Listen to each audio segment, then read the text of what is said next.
I really wanted to be able to help people ultimately make sense and understand security and have it way more accessible. And what I talk about is becoming a first-class citizen of the business in terms of that work. Yeah. A lot of that work sort of gets stuffed into various general purpose tooling and forgotten about half the time, or just sort of left as, priority number 17 on a long list of things to do. I want to see that elevated to becoming, really a first-class citizen of the business. The New Zealand Tech Podcast, brought to you by Gorilla Technology, proactive and strategic IT. Hey folks, greetings and welcome along to the New Zealand Tech Podcast. I'm your host, Paul Spain. We're back for 2023, and although this isn't our first episode, it's our first real live in-person recorded in 2023 episode. So great to be back. I hope everyone had a great break. And before we get started, a big thank you to our show partners, Vodafone, Gorilla Technology, 2 Degrees, Spark and HP for their support of the New Zealand Tech Podcast and the broader tech and innovation ecosystems here in New Zealand. We're joined today by Phil Howie, who's the CEO and founder at Onwardly. Welcome along, Phil. Welcome. Thanks for having me on board. It's great to be back from holiday, back into the full swing of things, shaking off the holiday haze and booting up the brain again to get back into it. Yeah. So thanks for having me on the show. Oh, it's great. Well, first time, so you better give listeners a bit of an intro of, where you fit into this big, bad world of technology in New Zealand. Indeed. Well, thanks again for having me. It's nice to be on the show for the first time, and no doubt I'd love to have you on our show as well. But my name's Phil. I have been in the tech industry here in New Zealand for probably about 20 years. I'm currently founder and CEO of Onwardly, and we're a cybersecurity SaaS platform, which is helping other organizations and startups really build, manage, and scale their whole security program out. So making it way more accessible and easy for them to achieve that through a software platform. So that's keeping me pretty busy at the moment. We're a small team based here in Auckland with global plans to take over the world one day. Another Kiwi success story. We're working hard on that. But I've been in the sort of tech space for around about 2 decades here. Started as a web designer really in the noughties and headed up and more recently spent about 6 or 7 years at Pushpay. I was employee number 1 there and sort of had a baptism of fire through startup world, and more recently have gone on to found Onwardly at the beginning of the pandemic. Great. Oh, it's really, really exciting to have you on the show. Been looking forward to having this happen. And look, it's a good time as well because we're kicked into the new year. There's some pretty interesting news today. We'll talk a little bit about a few things from over the holiday break. I've had a bit of a chance to compare our mobile networks around the country, so that's interesting.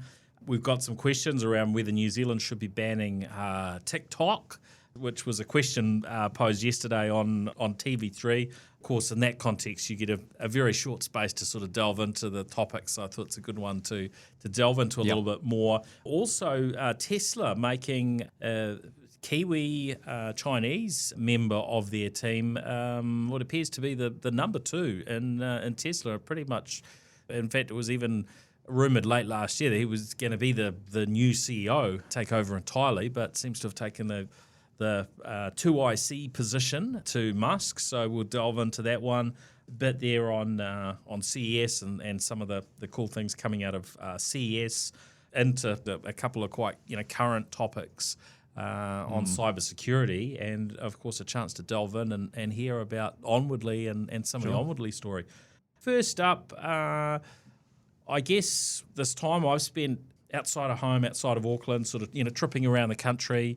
In my case, doing that in a Tesla, so getting a chance to get a feel for how our charging networks have been around the country has been quite interesting to look at.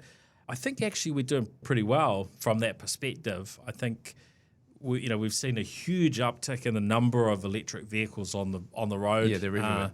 In New Zealand, and it's probably felt maybe for Tesla owners that hey, there should be more Tesla charging around the place. But I also see the sort of the challenge. I mean, they're unique in that they're the one automaker that has their own EV, charging locations, and those grow. It feels sort of fairly slowly, but actually most of the time you turn up and they're not very busy unless it's kind of a holiday weekend or a very, very busy time. I think the one place I turned up at and almost had to wait was Hamilton. That's a very New Zealand thing, isn't it? I almost had to wait for this. Yeah. In other countries, queuing is just kind of a way of life, but I think we're sort of allergic to it here. Yeah. So yeah, very, very good. And yeah, I think, pretty much trying to think if there were any other points that we had to generally, queue for EV charging. There are a few interesting spots where you've got things like the warehouse, and some of their locations, they have sort of reasonably fast charging, about half the speed of the typical sort of ChargeNet EV charger, but linked to the ChargeNet network, so you can see whether they're available and so on, that are completely free, which is That's kind of odd. How many malls did you end up having to go to as part of your road trip? We stopped where it was sort of convenient, where you could stop for a meal or you wanted to grab a drink or coffee or what have you. And maybe I was a little bit, what's the word? When you're staying with friends and family, sometimes, in fact, I turned up at brother's place in Wellington, and it was very early in the morning, having got an offer overnight type ferry sailing. I think it sailed at 2:30 a.m. and came in at 6. And so there was a cable dangling out the window if we wanted to plug in and charge, and note on the door where to sleep and so on. So that's a nice touch, isn't it? They left an extension cord out for you. That was pretty cool. And then I didn't use it. I was like, no, we'll be fine. There's a Tesla charger in Wellington now, but it was actually far enough away that I didn't use it until we were heading north again. But yeah, there's generally it's good options. I think we had one scenario with one place we stopped, and there are some safety aspects probably to running a cable out the window sort of thing. But we hit one particular location where they're like, all our power, went offline when somebody plugged in an EV. And even though they had official EV chargers there, they didn't want anyone to plug in an EV. So that was probably a little bit more of a preference of the owner, not in the direction of EVs. Right. Fair enough. But yeah, generally pretty good infrastructure.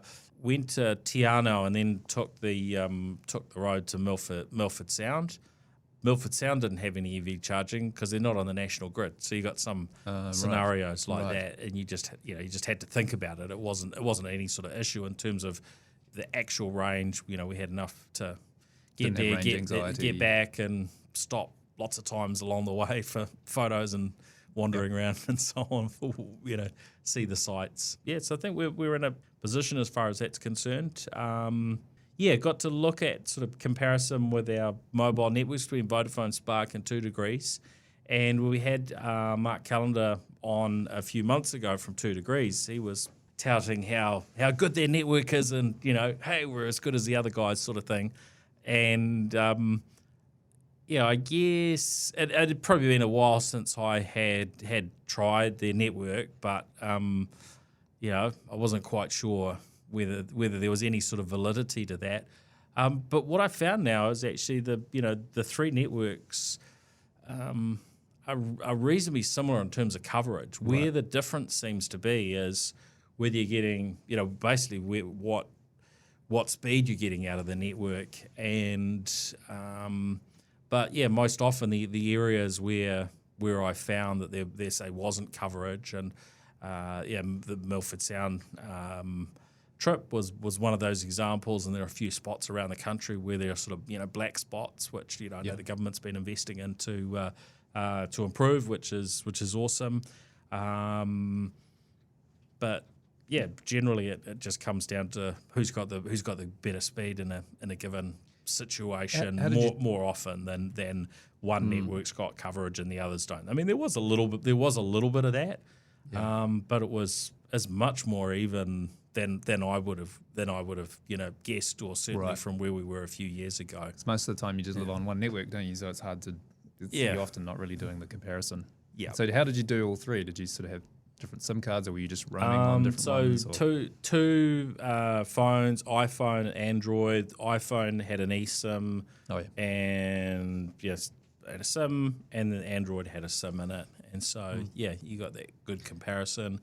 But the speed, for 2 degrees, that was what I probably primarily used for data, and if we were tethering, I used 2 degrees for that, and I can't think that there were too many times where I found the experience frustrating that I had to flip across to one of the other connections. There were probably one or two scenarios where I did, but it was pretty good. Pretty fast. I mean, I was a few years back now put we looked at putting broadband into a batch in I think it was Tairua and Coromandel, and trying to get a copper line in, a setup on a copper line was going to be weeks, and it was going to be a nightmare. It was going to be expensive and probably quite slow.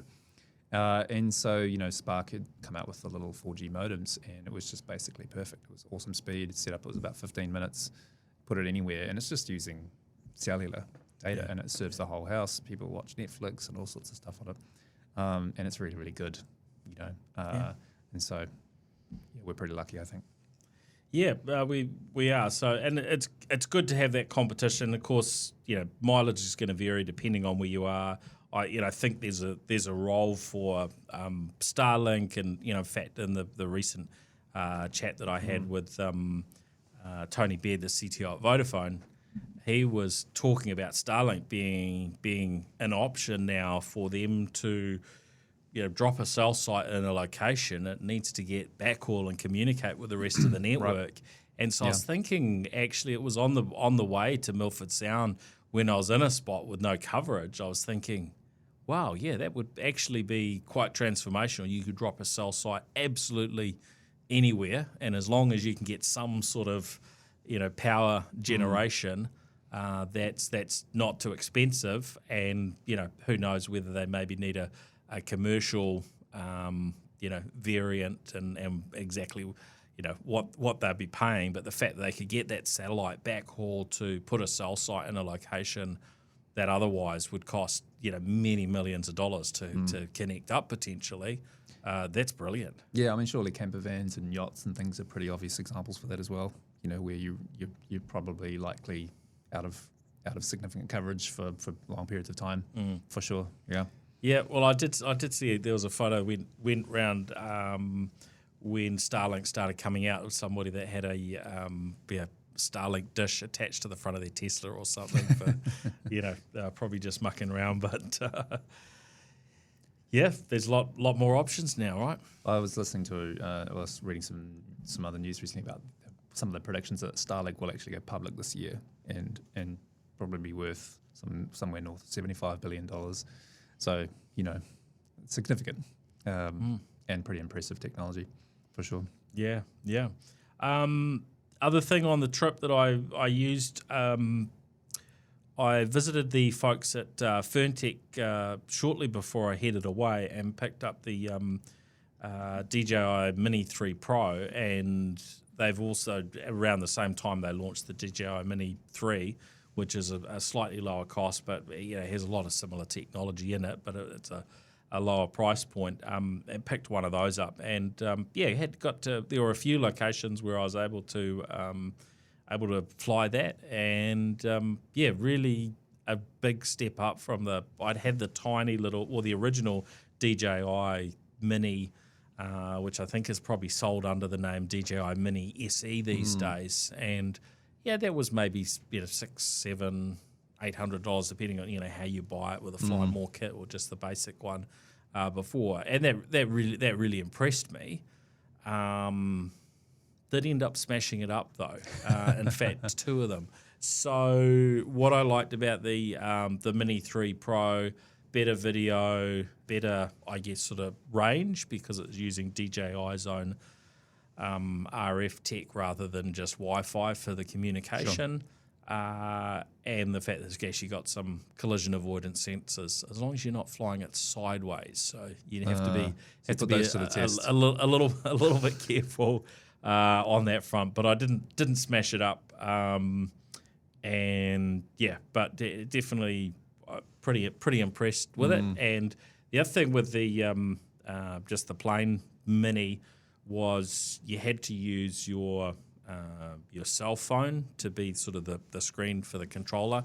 And one of the options with the Mini 3 and the Mini 3 Pro is you can get the remote control with a full screen in it. I think it's effectively got sort of modded Android phone, built into it without the sub module. So that was just a slicker experience because you could just get up and running very, very quickly and throw your drone up. On the flip side, there's a lot of places you can't fly. So we went to, for instance, the Meraki boulders and in Otago, and I was thinking, I wonder what this would be like, on video. And I had a look, and there was a YouTube of someone sort of flying through there, maybe a week or two before we were there, and I was like, that's pretty cool.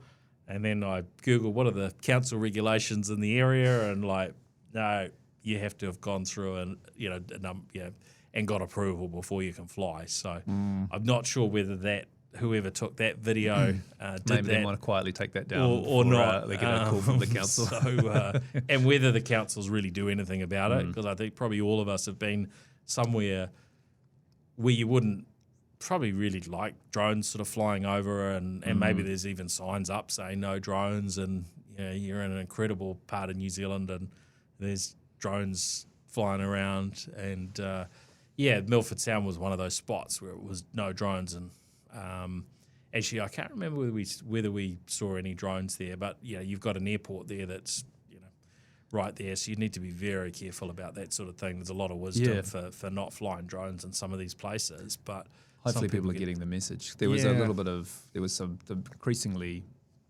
urgent messaging coming from sort of Auckland Airport about drones being spotted a while back, sort of seemingly every other day or every other week. It was quite terrifying. It sounded like it was only a matter of time before a plane flew into one. But haven't heard as much about that. I'm not sure if imagine it's still a risk for sure, but hopefully some of the public messaging has got out there and is working.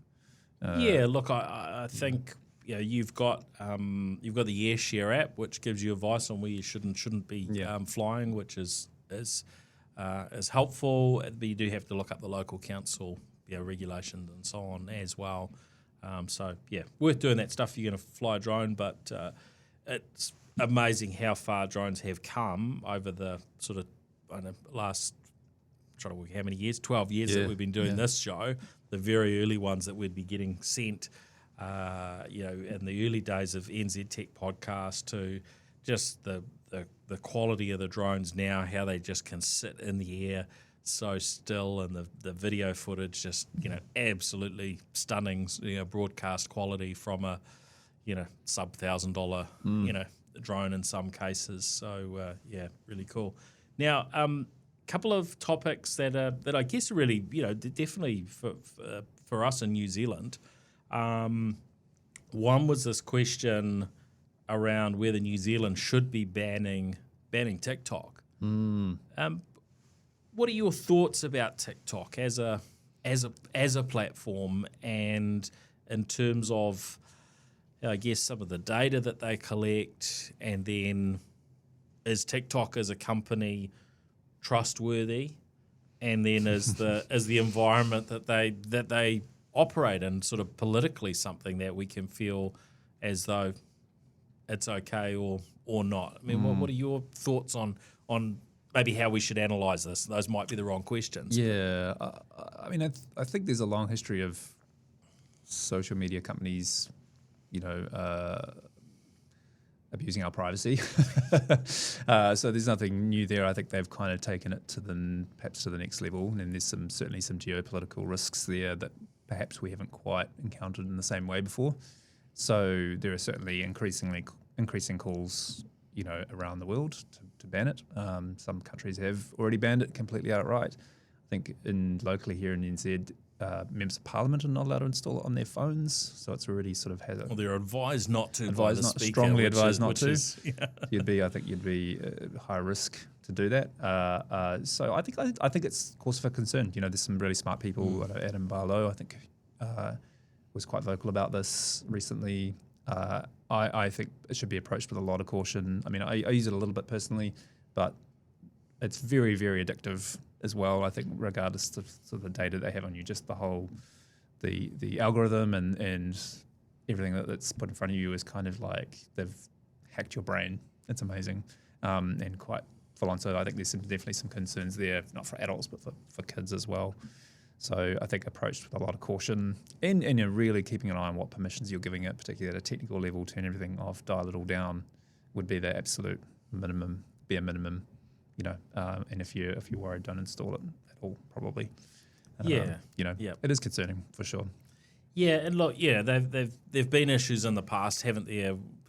With them, with the varying aspects of the app, and data that's ended up in the wrong places, and then there's the sort of the, as you say, the geopolitical sort of aspects of it.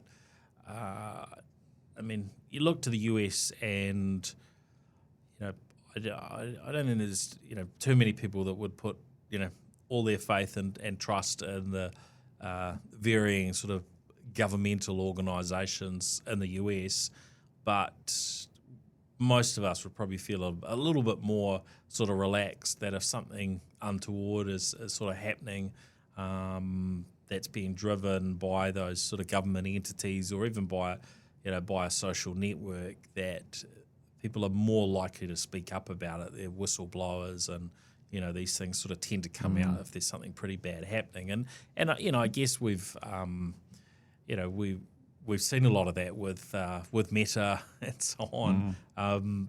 Things have been laid pretty bare, and so that's I guess the alternative in a way to TikTok, because if TikTok were to shut down, who's the biggest benefactor? It's gonna be Meta, because they'll be picking things up, right? So it's not just it'll shut down and people won't spend any more time watching content anymore. It'll be I guess YouTube or Meta that are gonna they're benefit, bigger. I mean, TikTok's bigger than every other social network combined now. It's I mean, insane, they're absolutely isn't it? massive. They've completely destroyed these other social networks from a user daily usage point of view and a increasingly revenue and valuation. So they're huge, they're massive, and very, very effective at what they do. Yeah, I spoke to two chaps yesterday. I went down the road to get my beard trimmed because I've been growing it over the holiday, and with TV3 wanted to talk about this topic. I was like, oh no, don't come now. Give me a few minutes, and I'll go get my beard trimmed. And anyway, I turned up after an online booking at this barber down the road, and he said, "Oh, you'll just have to wait. There's a few people ahead of you." And I'm like, "I just booked via your app, and it's 12:44. I've got a 12:45 booking, and I mentioned that I had to do this interview, and they were like, "Oh no, go ahead." And then we had this huge chat around TikTok, and it was actually quite fascinating.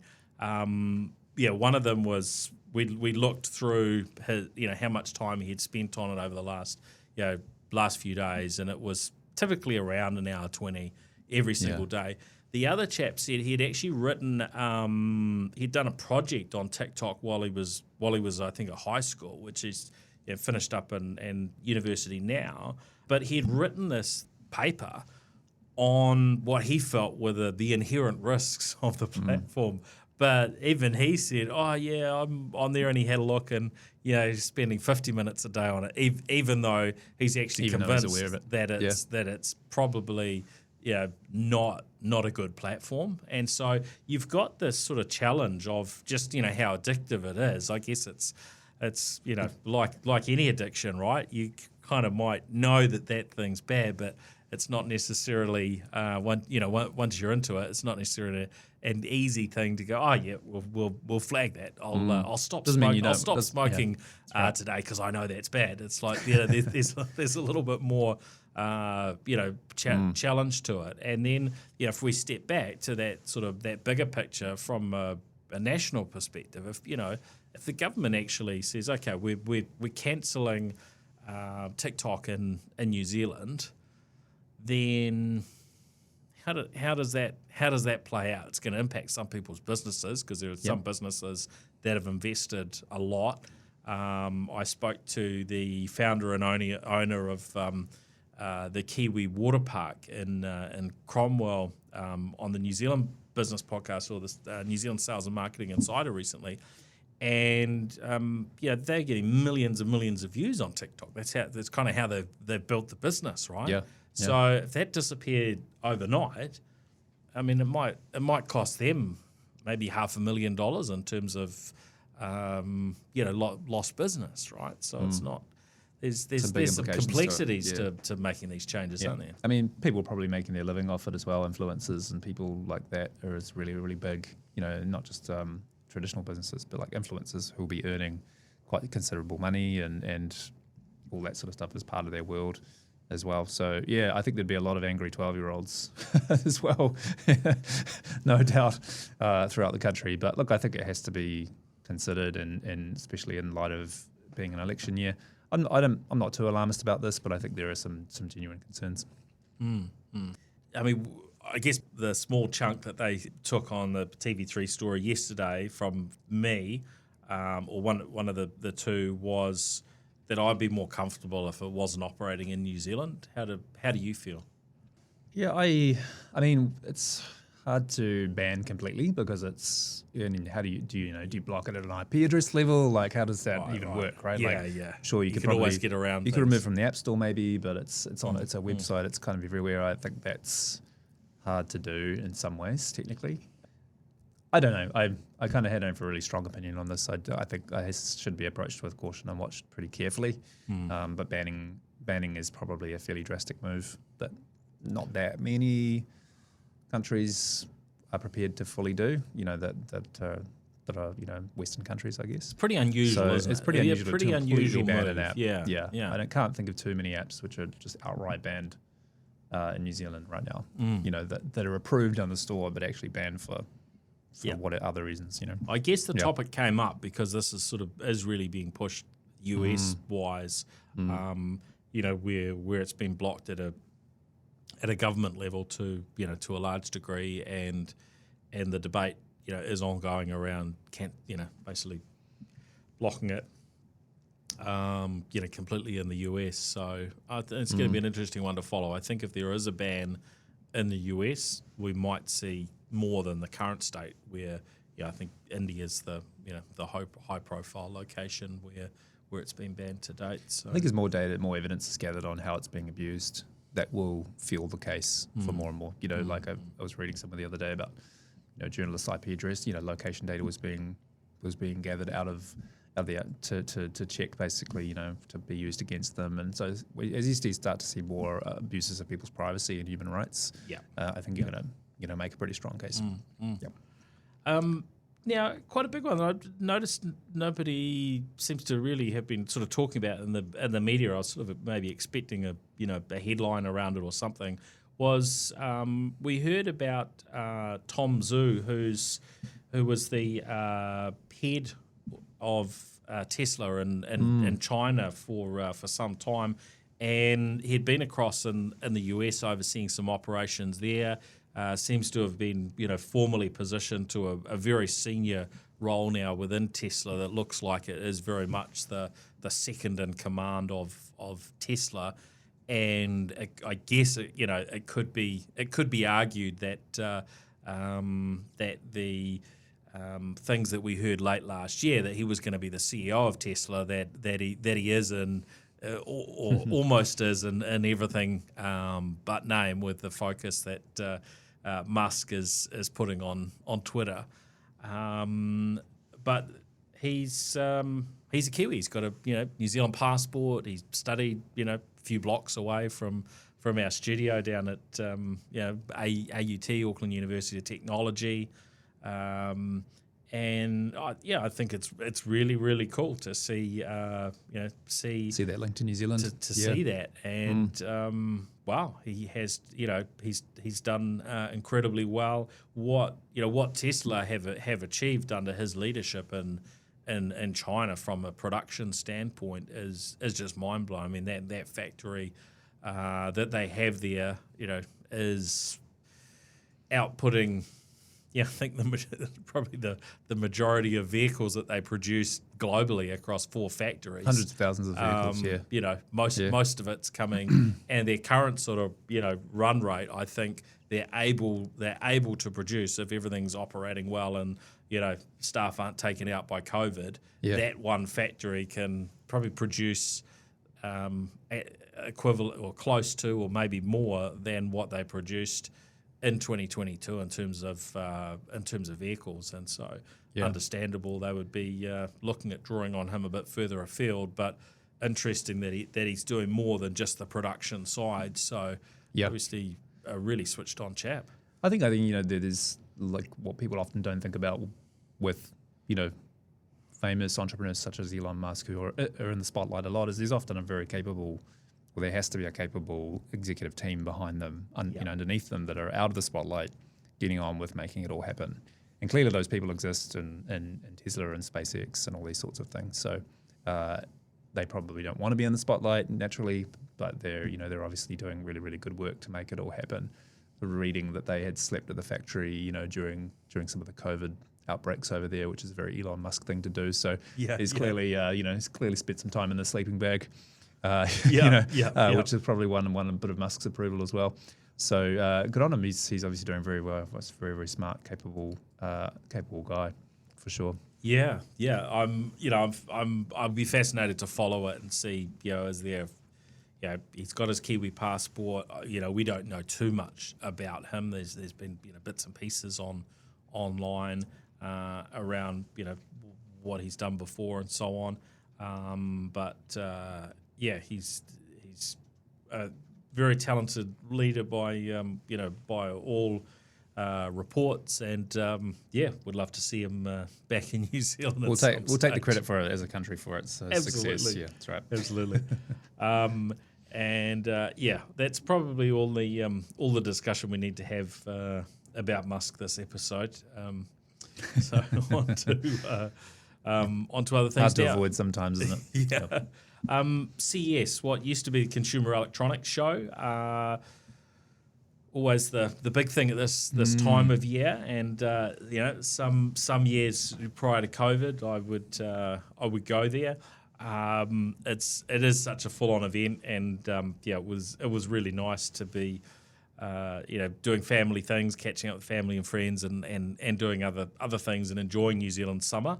For those that did go, some pretty interesting products that were shown off. Often it tends to be things that may be a little bit of a way out, so they're not necessarily available now. I think it's by definition pretty much, isn't it, with CES? Yeah. Yeah. Sometimes it's immediate product launches and so on. So you've sort of got a mix. There were a couple of things that that were interesting. We'd heard about Sony moving into electric vehicles and a collaboration with Honda, and so they showed that off. Their new brand is called Afeela, which is the word "feel" with an A on the beginning and on the end. Not sure it sort of rings out that well for me, but it's fine. It's the car looks pretty cool. The tech in it looks good. Yeah. And you can sort of join up the dots, and possibly they're embedding a PlayStation 5 kind of in there from an entertainment perspective, which really only Tesla's kind of gone nuts with the in-car entertainment. But it is an interesting avenue to differentiate, isn't it? They seem to be going all in on that, and maybe that'll pay off, maybe it won't, but it certainly feels like an area that could be differentiated on pretty well. Sony are some of the best in the world at this. Oh yeah. Maybe it's one of those cars where the kids fall in love with it and they convince their parents it's got to be the one because it's incredible and they can play PlayStations or whatever, or lights and entertainment and all sorts of stuff. It could be pretty amazing. Sony, not generally a car company, so it'll be interesting.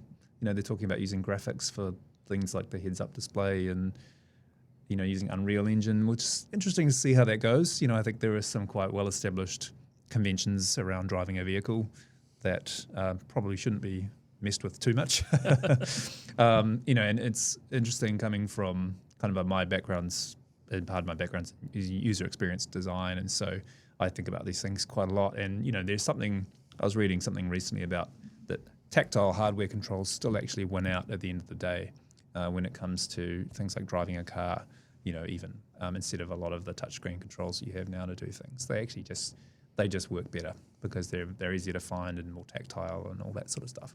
And so I think we're seeing kind of this move towards driving with basically driving with an iPad, and I think that's going to come back a little bit. I don't think that's actually necessarily the future.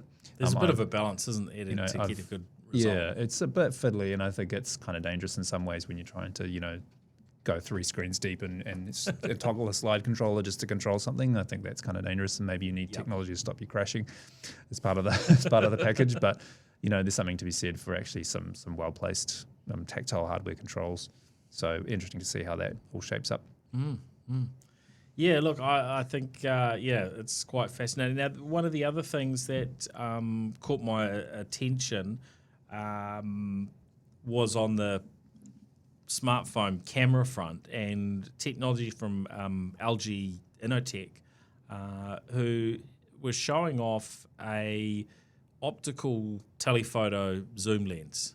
And so what they talked about is this would give a smartphone the capability to do a 4 times up to 9 times type of zoom. So like a variable zoom without it being, we're used to that on our phones that we can, pinch and zoom and so on, but it's largely done on a digital basis, and maybe there's a fixed zoom at a particular level that, when you go past 2 times, you've got a 2 times zoom and it uses that and so on. But this concept of actually having having an optical zoom, in theory, should give you a lot better result. Better image, and we have played over the years. In fact, I found we were doing a bit of a tidy up of some space that we no longer need. So what have we got sitting in there? And there was this Motorola phone that we had that you could get these add-on modules for. And one of the modules was a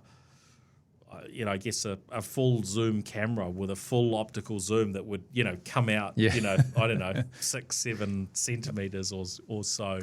And I remember, trying it at the time, and it was like, yes, it was optical, but the result didn't look a million times better than what we're used to.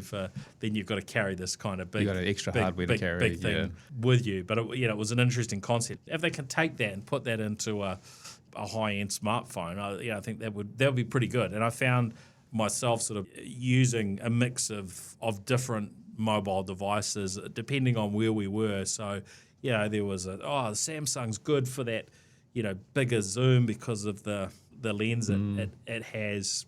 And then, I'd use the iPhone for something else and an Oppo for something else. But between 3 phones, you get some reasonable results. But that's a lot of phones for taking one photo. That's probably not the typical sort of thing, but it was a way, I guess, of testing and experimenting with the different devices. And we went to do the whale watching in Kaikoura, and it was like, well, I want I want to get a little bit closer. Oh, this one doesn't have quite the best zoom, so I'll jump across to that device and to get the result. So if they can deliver a good optical zoom, I would definitely love to see that in a smartphone. Sure, certainly if it's compact enough that it's convenient enough to use, for sure. It might appeal to enough people to make it a viable thing. And I think it's at a certain point you just need physics to go any further with. And so you've seen built-in smartphone camera lenses just get bigger and bigger and bigger and bigger to the point where I think my iPhone's got these enormous things kind of chunky on the back of it, and this is kind of just an extension of that idea of that you need physics to take better photos, and if it's convenient and clips on easily enough or whatever, then maybe it could work. So now, a couple of cybersecurity things to chat about. One of the things I used while I was away was I wanted our cats not to starve, so I ordered a pet feeder. Right. And automated thing, you could basically, fire up the app, you can go and have a look at the footage. You could, check that your cats are coming by, and it would alert you to, to motion and so on. You could set how often they were fed and how much they were fed. And so, it worked pretty well. This one, Cats stayed alive. Yeah, the cats seem to survive and get fed and so on. Sky Me was the brand, and for whatever reason, after I got back, I started just doing a little bit of looking into the cybersecurity around these gadgets. And I saw that there were actually a number of issues depending on how you set your network up. And I think from where I was that I was probably reasonably okay in this case. But it's a little bit of a reminder of the importance of when we're investing in technology to actually take into consideration where these different vendors are at from a cybersecurity perspective. And it was an area where there are not a lot of products available, and in my case, I wanted something that could, ideally be, have a few weeks worth of food in it, and so there was. I only came across this sort of one that had, I think it was able to store 12 litres, and I thought, that's really good. But on the flip side, you might have some other, associated concerns. So it's worth thinking about. And then the other thing that you and I would discuss before we started the show is some of this research that's been done recently into actually cybersecurity on cars and issues across big brands like Ferrari, BMW, Rolls-Royce, Porsche, and then the more run-of-the-mill ones as well. It seems as though there's a lot of issues. Yeah. I mean, I think, they're kind of related in a way. I mean, cars are just, online services in some form or another have vulnerabilities, and companies that make these products aren't always, don't always have culturally, don't have a culture of security and software and security thinking within their teams necessarily, or that, maybe they do it at a local level team, but it's the higher decision makers in the business don't put enough value in that or don't fund that well enough. We see that time and time again. And so there are a bunch of really common errors that we're seeing just playing out over and over again. Things like endpoints not even using secure transport protocols, not using HTTPS or whatever. We're seeing, open access APIs that have sensitive customer data just exposed on the internet. Really easy stuff to fix in a lot of cases, simple, right? But, they're surprisingly common and require just a level of diligence and education around and some tooling in some cases just to actually prevent them. I mean, some of the big companies occasionally leave an S3 bucket open or something like that, just totally public, and then discover it 6 months later and issue an apology to the world. Anyone's had access to issue an apology to the world data. and say sorry about that. We'll do a retro and try to fix it later. So, it does take diligence, and I think it's not an excuse, but I think these companies aren't software companies first and foremost. They might not realize that they are becoming software companies. Increasingly car companies are becoming software companies. Yep. Tesla is born and bred as a software company, but many of the traditional automotive makers are not. Come from a very different background. Even Internet of Things, device companies are not necessarily. They might not see themselves as software companies, and so IoT space has been a bit of a trash fire in terms of security risks and leaks and things like that. So worth doing a little bit of your own due diligence, especially if you're buying a pet feed or something like that. Look for breach notifications. Just do some Googling. They may disclose a breach notification, but often it's not. It's a little bit hidden, a little bit buried. Yeah. They don't like to make a big song and dance out of it, but they need to talk about it. So we're seeing some even interestingly some breach notification pages have no index settings on them for Google and things like that, so they don't actually appear in search results. Interesting.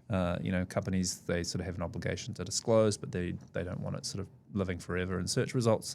Interesting behaviour, not necessarily the right thing to do, but it can be hard to find some of that information. So, but absolutely, whenever you're buying any piece of software, which an IoT device is, it's worth doing a little bit of due diligence. What is that? What are the security settings? So do they even have a security page? Do they even talk about it?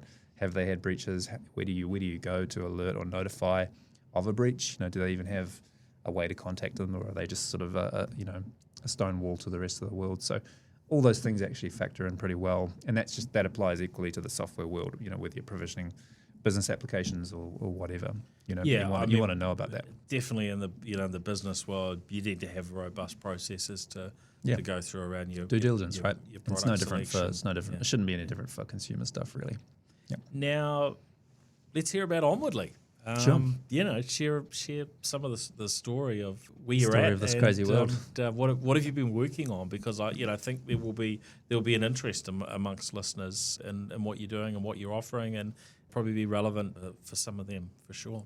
Yeah, happy to share. So I mentioned previously I spent about 6 or 7 years at Pushpay, which is a New Zealand sort of Kiwi unicorn that came up through sort of the 2010s.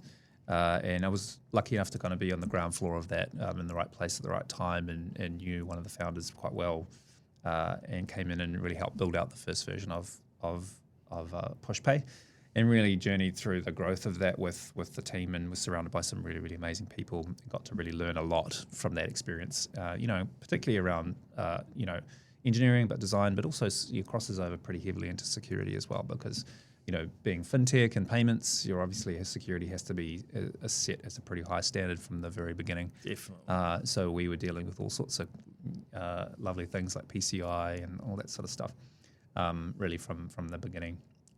And really throughout that process, throughout the years at Pushpay, developed a keen interest, obviously, in design, but also in startups and engineering and security, and sort of those things combined really to kind of go into my next role, which was at a local company here called Whiparound. So I spent about a year with those folks, and found myself really in charge of an engineering group of folks and product group and designers and things like that, running R&D. And what I found very quickly, learned and observed in other companies similar to us, was that usually the most senior technical person in a company is sort of wears the security hat. It sort of gets handed to them, right? You're in charge.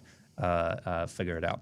And sometimes people aren't even asked to do it. That's kind of an implicit expectation. And so as a busy sort of CTO, I had lots and lots of things to do and zero time to do it all in. And so I was looking for answers, looking for things that could leverage my time to get the results that we needed to implement, particularly security practices and policies within the business. And I had a look around, and really wasn't a lot there in terms of kind of a software play. There was a fantastic level of help you could get from the consulting folks, and they're really good, but they're quite expensive and out of reach for quite a lot of companies, perhaps even to do kind of the basics, to start with. And so started thinking about this gap and why didn't this exist, and put my product hat on, my designer hat on, and said, well, why isn't there? Where is the zero for security? What they did for accounting. Why doesn't that exist for the security world? And so I did a bunch of research and talked probably to about 20 companies around the country, mostly kind of startups in the SaaS space, and was like, okay, what are you doing? How's it working out for you? Yep. And it turns out, everyone kind of had a similar set of problems that I kind of would group into probably about 3 to 4 different problems that they were trying to address in their world. And so around about the same time, a pandemic hit the world, and very quickly we found ourselves in lockdown with the rest of the country and the rest of the world to some extent, at home. And it was at that point I had been researching this and talking to a few people and teaming up with some smart people, and said, okay, well, let's go for this and let's do it. A bunch of people were trying to figure out their own businesses at the time and pivot and change plans, and it seemed like a good time to start a business, in lockdown. For better or for worse. So at that point, really went all in on Onwardly. That was born where I started designing and programming, the application into being throughout that kind of second half of 2020, and then teamed up with about 6 or 7 companies to really become the pilot customers for what would become the platform as it is now. So we officially launched at the beginning of 2021. So it's been about 2 years now, almost exactly. Congratulations! Thanks. Yeah, and it's been a crazy ride, and a startup discovered is not for the faint of heart. It's one thing to be part of something; it's another thing to kind of run your own one. Yeah. So it's a pretty full-on experience, but something that I really wanted to do, and I really wanted to be able to help people ultimately make sense and understand security and have it way more accessible, and for it to become kind of like what I talk about is becoming a first-class citizen of the business in terms of that work. Yeah. A lot of that work sort of gets stuffed into various general purpose tooling and forgotten about half the time, or just sort of left as priority number 17 on a long list of things to do. Yeah. And I want to see that elevated to becoming, really a first-class citizen of the business, just like any other work. Yeah. And people being able to do it properly, do it on a tool that makes it really easy and can leverage people's time, and really they can learn the principles of it and really just instill trust and confidence in their own customers, but also in their stakeholders as well. So it's an interesting challenge. It's you're trying to do it ultimately to preserve and protect the business and reduce risk, but you're also trying to do it to engender trust into people, both inside and outside the business. So it's very much a communication exercise as much as anything. Yeah, right. So there are some particular challenges there. In terms of sort of what you found as your sweet spot with with initial customers, how has that sort of landed? Is it sort of big or small? Is it there are particular areas where you've seen a real stronger uptake where people get it and realise, hey, we need this stuff, and this is a really good approach to take. Indeed. So we started actually in the SaaS kind of startup space at the very beginning, partly because I kind of knew a bunch of companies in that space and could identify with a very common set of problems there. Startups are reasonably early adopters of things. They can get up and running. There's relatively quick decision making most of the time, compared to traditional businesses, perhaps. Yeah. And they have they have a growth mandate, so they're growing quite fast. So they have they have the desire and mandate to spend money to do those things. Yeah. So all those combination things work quite well. But actually, I've discovered, it's really applicable to many different types of businesses, and we actually have some non-profit organisations on our platform as well, which are benefiting a lot from it. And more recently, we've had a lot of interest from kind of more consultative type people, so managed service provider type folks. Security consultants are a really important partner for us. And other folks who are already looking after customers in a certain capacity, but need a platform to really turbocharge all the work that they're doing. Brilliant. So that's a really big focus for us at the moment, is how do we partner with those folks who we can then help their own customer base, and so far the results seem really promising in that area. So that's going to be a big focus for us going forward as well. That's good. So an exciting 2023 ahead. Yeah, it's going to be a big year for us. It's an interesting economic conditions. I think everyone's feeling that, and this year will be probably no different to last year. So everyone's sort of navigating through that storm in a way. But we've got a lot of really cool plans in the pipeline. We're really excited. The team's pumped, ready to go, and I'm excited. So, that's really good. Back into it. Well, we look forward to following progress and catching up along the way with how that goes. For folks that are interested in getting in touch, are you accessible on LinkedIn, or find me on LinkedIn. What are the different ways? LinkedIn's probably the best place. I'm on Twitter, but find me on LinkedIn. Phil Howie and Onwardly is the business name. Easy to find. Just connect with me, send me a message. Otherwise, you can just Google us, Onwardly, just one word. Yep. You'll find us pretty quick. Onwardly.io, and we'll love to connect, love to chat. If you're a founder or working in a business, please reach out. Love to chat, just hear your story, and it's always good to meet folks in the local scene. So great, be great. Excellent. Well, thanks very much for joining us. It's been great to thank you for having me. Catch up. Also, a big thank you to our show partners, Vodafone, 2 Degrees, Spark, HP, and Gorilla Technology. Appreciate their ongoing support of the New Zealand Tech Podcast. And we'll be back again next week.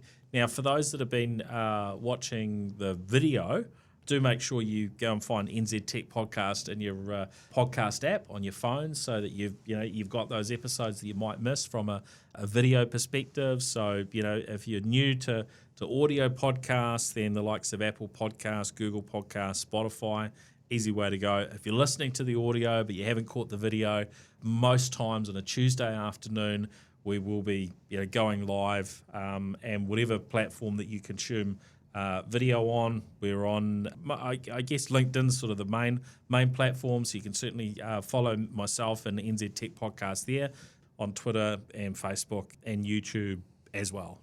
Joe Allen, thank you for great production and keeping us on the air and going well. Really great to have you on the team, and that's us for this time. So thanks everyone. Thanks Cheers. everyone. Cheers. The New Zealand Tech Podcast. Brought to you by Gorilla Technology, proactive and strategic IT.